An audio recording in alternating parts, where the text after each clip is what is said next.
자, 두 번째로 넘어가 보게 되면은 55세 남자 환자고요. 이 환자는 꽤 오래전부터 가슴이 굉장히 많이 뛰었다고 하고 왔습니다. 환자는 증상이 정말 심하고 최근에는 더 자주 생기고 더 오래 가고 한다고 하는데 중요한 단서인 아까 말씀드린 것처럼 고혈압을 가지고 있었고요. 꽤 한 8년 정도 되는 치료력을 가지고 있었습니다. 환자의 가족력을 보게 되면은 60대에 뇌경색을 진단받았고 그리고서 3번이나 재발을 한 기왕력을 가지고 있고요. 어머니도 고혈압이 있으시고 환자의 형제 자매 중에도 누나와 본인 셋 중에 둘이 고혈압을 치료받고 있습니다. 환자가 워낙 요란한 증상을 가지고 있었기 때문에 개인의원에서 검사를 3번이나 했지만 원인을 못 찾았다고 다시 왔습니다. 그래서 이제 처음 심전도에서는 뭐 예상한 것처럼 정상적인 동율동을 보이고 있고요. 특별한 소견은 보이지 않습니다. 흉부 X선에서도 심장 크기도 커져 있거나 하지 않고요.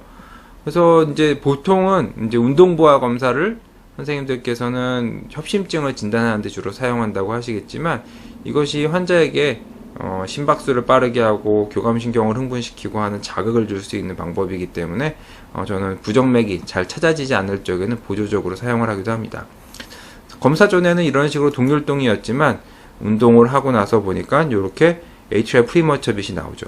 아까 첫 번째 케이스에서 말씀드린 것처럼 atrial premature bit은 심방세동을 의심하게 하는 중요한 단서라고 말씀드렸어요.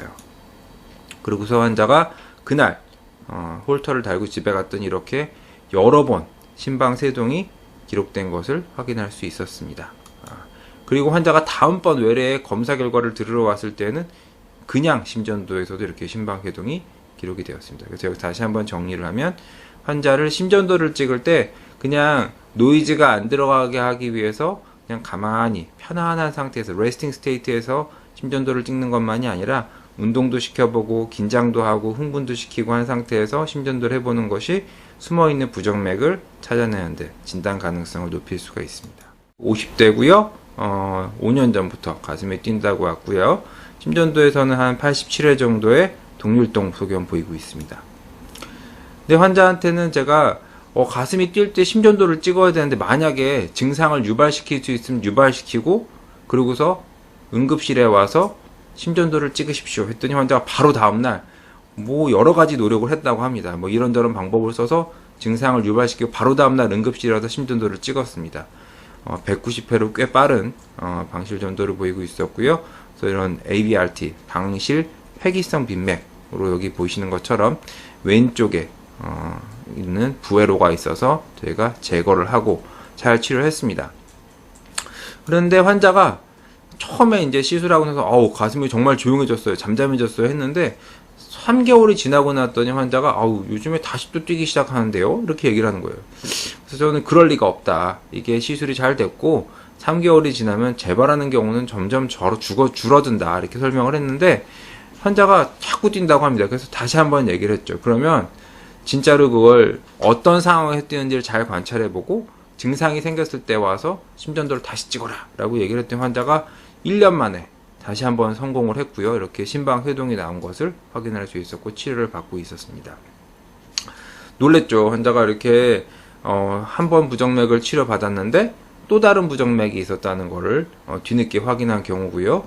그런데 이 환자가 올 때마다 그렇게 사람을 놀래켜요. 지난번에는 하루 만에 환자가 내가 분명히 이거 금방 만들 수 있다고 하더니 왔고 1년 만에 또 가슴이 뛴다고 왔는데 그래서 이제 환자가 결국 약 먹다가 안 좋아져서 약에 반응이 없어서 고주파 치료까지 하고 이제 지내는 상태인데 환자가 올 때마다 사람을 놀래켜서 다시 환자가 3년 뒤에는 아들의 손을 붙잡고 왔는데 아들이 심전도가 이렇습니다. 19살이었는데 이 아들도 심방세동이죠. 불규칙적인 심방세동을 보이고 있습니다.